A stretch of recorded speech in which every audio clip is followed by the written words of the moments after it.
திருப்பூரில் மாணவர்களிடம் பாலியல் சீண்டலில் ஈடுபட்ட ஆசிரியர் பணியிடை நீக்கம் செய்யப்பட்டுள்ளார். திருப்பூரில் அரசு பள்ளியில் மாணவர்களிடம் பாலியல் சீண்டலில் ஈடுபட்ட ஆசிரியர் சுந்தரவடிவேல் போக்சோ வழக்கின் கீழ் கைது செய்யப்பட்டு தற்போது சிறையில் அடைக்கப்பட்டுள்ளார். இந்நிலையில் அவரை பணியிடை நீக்கம் செய்து மாவட்ட முதன்மை கல்வி அலுவலர் உத்தரவிட்டுள்ளார்.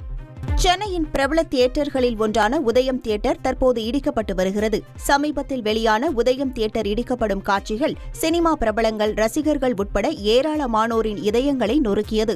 இந்த நிலையில் நடிகர் ஸ்ரீமன் உதயம் தியேட்டர் குறித்த நினைவலைகளை பகிர்ந்து வீடியோ வெளியிட்டுள்ளார்.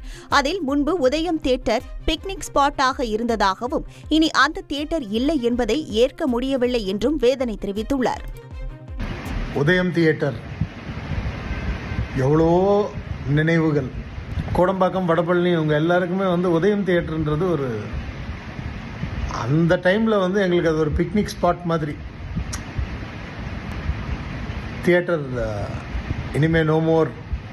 இவ்வளோ நாளாவது மூடி வச்சிருக்கும் போது கூட ஒரு சின்ன இது இருக்கும், மேபி திறந்துடலாம், இல்லை வேறு மாதிரி ஏதாவது ஒன்று ரெடி பண்ணலாம், அந்த மாதிரிலாம் நிறைய இருந்தது.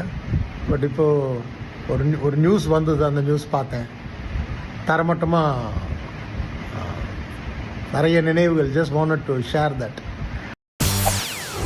செய்திகளை உடனுக்குடன் தெரிந்து கொள்ள உடனே சப்ஸ்கிரைப் பண்ணுங்க.